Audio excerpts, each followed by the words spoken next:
Agora que já teve tempo de pensar um pouquinho, vê se a resposta é então. Por que o cliente é visto como início e fim dos processos organizacionais? Por quê?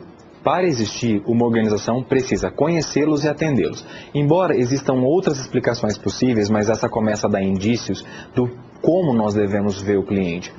Se eu entendo que o cliente deve ser visto como início e fim de um processo, eu entendo que eu só sou capaz disso se eu conhecê-lo bem e, claro, entendê-lo. Porque uma coisa é conhecer em números, estatisticamente. A outra é atendê-lo, é pensar quem é esse cliente, como ele se comporta, quais são as demandas que ele tem e como atender a essas demandas. Mas isso vai ficar mais claro daqui para frente.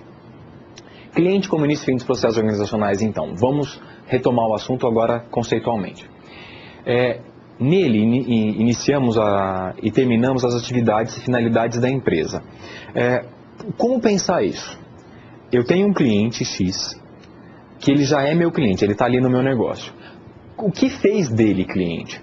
O que fez dele cliente foi, em algum momento, eu ter um produto que fosse identificável por esse cliente. Naquele momento ele não era cliente, ele era no máximo um potencial cliente. Aí ele, na pesquisa no mercado, na pesquisa entre as possibilidades de produtos, identificou o meu produto que de alguma forma chamou a atenção desse cliente. Ele passou a desejar ter contato com esse produto e aí ele teve mais curiosidades, pesquisou um pouco mais sobre esse produto, às vezes até falando com um vendedor, algo desse tipo. E aí ele selecionou o produto para compra, experimentando o produto pela primeira vez e então tornou-se meu cliente. Daí para frente, o processo de pós-compra melhorou o meu relacionamento com esse cliente porque eu pude conhecê-lo melhor e esse cliente continuou comprando. Então, a ideia de ver o cliente como início e fim dos processos organizacionais tem a ver com isso. Tem a ver com a ideia de pensar que antes de alguém ser cliente, é preciso que haja um produto adequado para esse potencial cliente. E esse produto adequado tem a ver com a personalidade e os padrões de consumo de cada indivíduo. Definições importantes. Processo. Conjunto de recursos e atividades interrelacionadas que transformam insumos, as entradas, em produtos saídas. Então, por que é importante pensar no processo? Se eu vejo o cliente como início e fim de um processo, eu tenho que saber que o processo existe. A entrada tem a ver com o que eu compreendo num primeiro momento, como transformo essa realidade para entregar algo para o meu cliente. Processo relativo ao produto, relacionados à criação de valor para o cliente, manufatura de bens, prestação de serviço. Quais são os processos relativos ao produto? Todos os processos que têm algum tipo de relacionamento direto com o produto, que incidem sobre o produto. Processo de apoio, dão suporte ao produto em si. Projeto, produção, entrega de produtos, projetados em função de necessidades internas da organização. Os processos de apoio são processos que auxiliam o processo maior, que é a geração de produtos. Lembrando que esses produtos deverão ser os produtos ideais ou adequados para os clientes.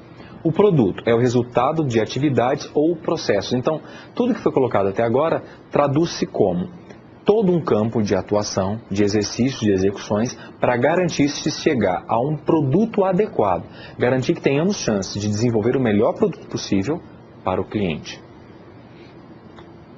O termo produto está relacionado a serviços, materiais, equipamentos, informação. Então, quando você lê o termo produto num texto da área de administração e comunicação de marketing ou planejamento estratégico de marketing, dentro dessas áreas, lembre-se que talvez aquele termo esteja utilizado com um sentido também de serviço. Por quê? Porque o termo produto é o termo genérico, é o termo mais amplo.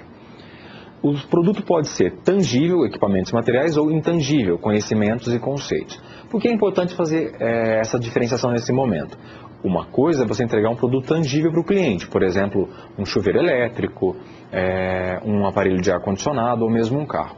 A outra é você entregar a manutenção desse produto. O chuveiro elétrico deu problema na sua casa e o eletricista vai para consertar, não tem a mesma apropriação de percepções do cliente, porque uma coisa é o cliente e a loja escolheu o produto chuveiro, ele comprou o produto chuveiro.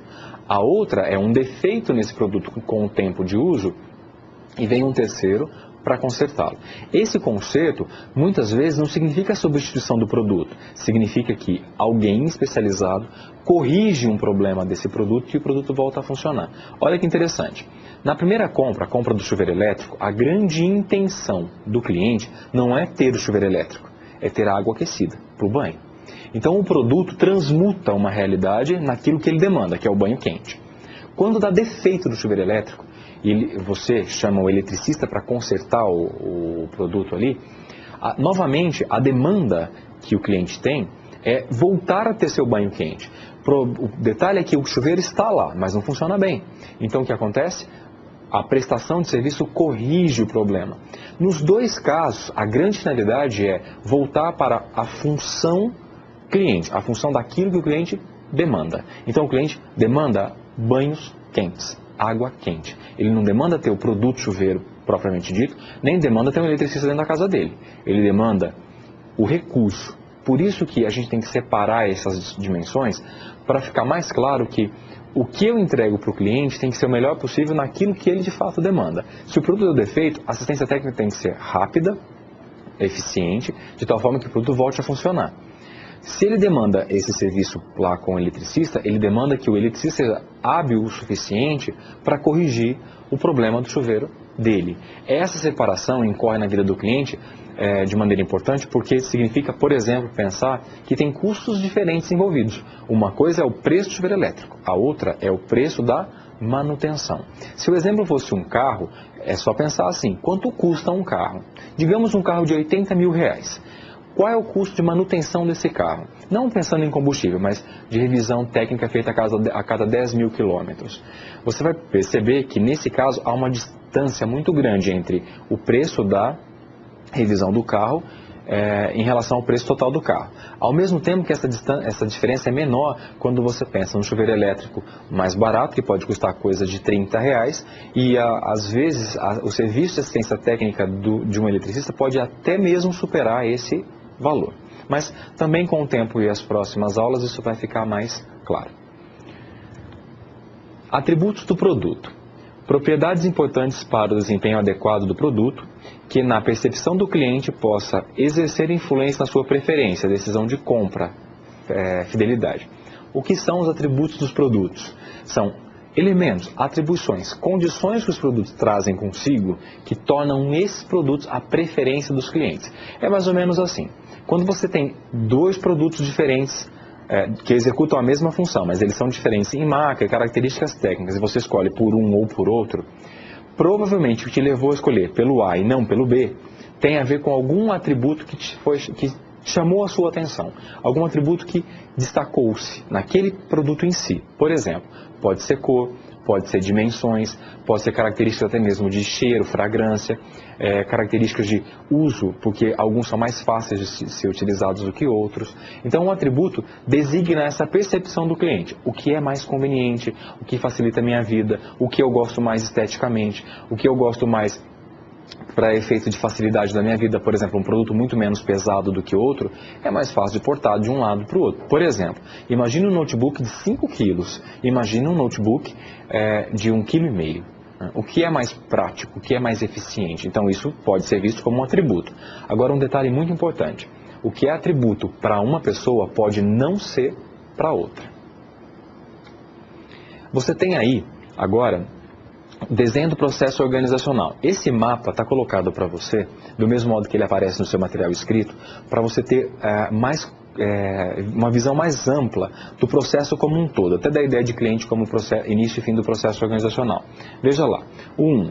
Fornecedor para o processo. 2. Matéria-primas e insumos. E 3. Processo de fornecimento tem a ver com o produto que chega, que vai ser processado, vai ser transformado. O 4, processo relativo ao produto, a missão lá. Então, processo de projeto do produto e processo de produção. O 4 é o processo que transforma o produto. Veja, então, você tem um produto, os itens 1, 2 e 3, que fazem com que algo chegue, o 4 que transforma esse algo, e o 5, o produto propriamente dito. Então, você executou uma tarefa e criou um produto.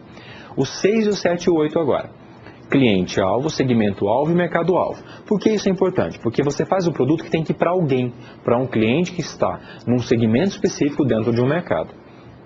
Em seguida você tem processo de apoio, que é o 9, e também o 10, produto do processo de apoio. Olha que interessante, o 9 como processo de apoio pode ser um recurso que facilite a execução das tarefas do 4.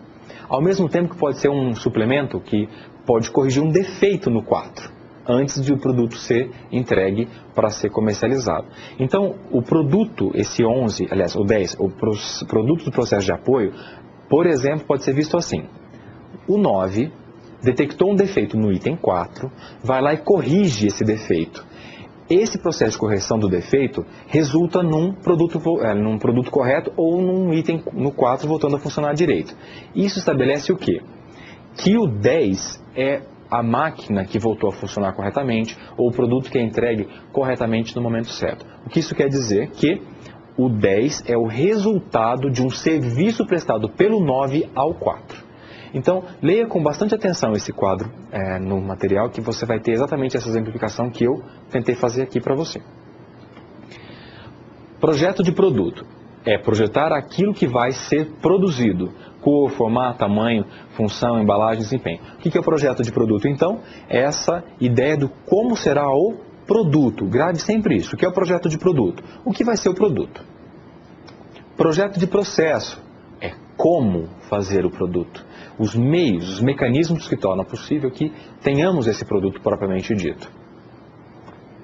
Então, um processo somente terá sentido se dele resultar em produtos que atendam às necessidades dos clientes, sendo assim os clientes constituem o fim de qualquer processo, o fim de quaisquer processos organizacionais.